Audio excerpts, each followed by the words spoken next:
একদিন হযরত মুহাম্মদ সাল্লাল্লাহু আলাইহি ওয়াসাল্লাম সেজদায় পড়ে তিনি কাঁদতে লাগলেন। কাঁদতে কাঁদতে পুরো চোখের পানিতে পুরো চোখ ভেসে গিয়েছে। আল্লাহ তাআলা তা দেখতে পেয়ে জিবরিল আলাইহিস সালামকে বললেন, তোমার নবীকে গিয়ে বলো তিনি কেন কাঁদছে। জিবরিল আলাইহিস সালাম নবী করিম সাল্লাল্লাহু আলাইহি ওয়াসাল্লামকে গিয়ে বললেন, আপনি কেন কাঁদছেন, আপনি বলুন, আপনি যা চাইবেন আল্লাহ সুবহানাহু ওয়া তাআলা আপনাকে তাই দিবেন।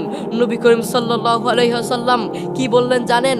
আমি নিজের স্বার্থের জন্য কাঁদছি না, আমি আমার মায়ের জন্য কাঁদছি না, আমি সন্তানের জন্য কাঁদছি না, নিজের কোনো স্বার্থের জন্য কাঁদছি না। আমি কেন কাঁদছি জানতে চাও?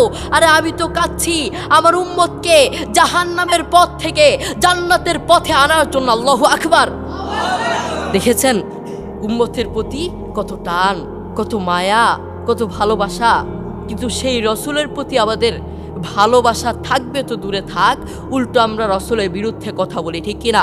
আপনি দেখবেন বহু অমুসলিম আমাদের সামনে বহু অমুসলিম রসুলের বিরুদ্ধে কথা বলেছে, কিন্তু দুঃখের বিষয় আমরা কোনো কথা বলতে পারি নাই।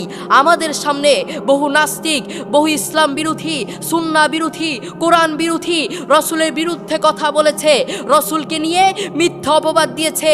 দুঃখের বিষয় আমরা চুপ ছিলাম, কিন্তু আমরা এখন শুনিয়ে দিতে চাই পরিষ্কার ভাষায়, আমরা বলে দিতে চাই, এখন যদি কেউ রসুলের বিরুদ্ধে কথা বলে, নবীকে নিয়ে কটূক্তি করার চেষ্টা করে, কোরআনের বিরুদ্ধে কথা বলে, সুন্নাহর বিরুদ্ধে কথা বলে, আমরা কিন্তু চুপ থাকবো না। আমরা দেখেছি দেশ স্বাধীন হয়েছে, কিন্তু দেশ থেকে এখনো জালেম যায় নাই। কয়েকদিন আগে আপনারা দেখেছেন আমার বাবার মাহফিলে বাধা দেয়া হয়েছে। শুধু আমার বাবা না, বাংলাদেশে বহু আলেমের মাহফিলে বাধা দেয়া হয়, বহু বক্তাদের মাহফিলে বাধা দেয়া হয়, বহু বক্তাদেরকে আঘাত করা হয়, অপমানিত করা হয়। এজন্য আমরা মুখ খুলে বলতে চাই, আমরাও পরিষ্কার ভাষায় বলে দিতে চাই, যতদিন পর্যন্ত এদেশে ইসলামী রাষ্ট্র না হবে, কোরআন অনুযায়ী রাষ্ট্র না হবে, ততদিন পর্যন্ত জালেম আসতেই থাকবে। এই জন্য এদেশে কোরআন অনুযায়ী দেশ পরিচালনা করতে হবে, সুন্নাহ অনুযায়ী দেশ পরিচালনা করতে হবে, ইসলাম অনুযায়ী দেশ পরিচালনা করতে হবে। আমরা চাই কি চাই না? আমরা সবাই চাই এদেশে ইসলাম অনুযায়ী দেশ পরিচালনা করক। আমরা দেশে আরেকটা পরিবর্তন চাই, আমরা সবাই আরেকটা পরিবর্তন দেখতে চাই। সেই পরিবর্তনটা হচ্ছে এদেশে স্কুল, কলেজ, ভার্সিটিগুলোতে নবীর সুন্নাহ বাধ্যতামূলক করতে হবে। এদেশে স্কুল, কলেজ, ভার্সিটিগুলোতে, কলেজগুলোতে নবীর সুন্নাহ বাধ্যতামূলক করতে হবে, কোরআন বাধ্যতামূলক করতে হবে, ইসলাম বাধ্যতামূলক করতে হবে। এই জন্য সেই স্কুল, কলেজ থেকে এমপি বের হবে তো ইসলামপন্থী বের হবে, এমপি বের হবে তো কোরআনওয়ালা বের হবে, প্রাইম মিনিস্টার বের হবে তো নবীর সুন্নাহওয়ালা বের হবে, কোরআনওয়ালা বের হবে, ইসলামপন্থী বের হবে।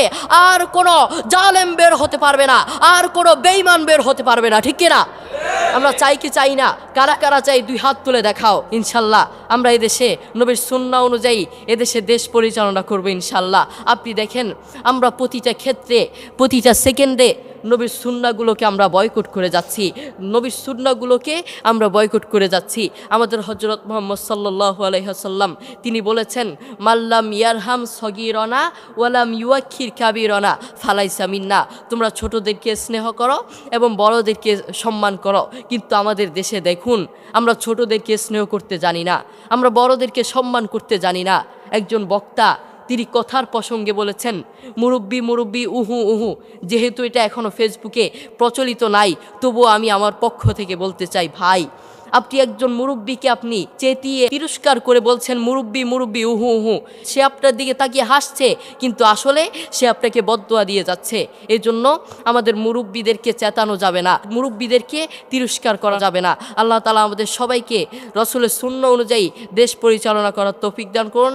আসসালামু আলাইকুম ওয়া রাহমাতুল্লাহি ওয়া বারাকাতুহু।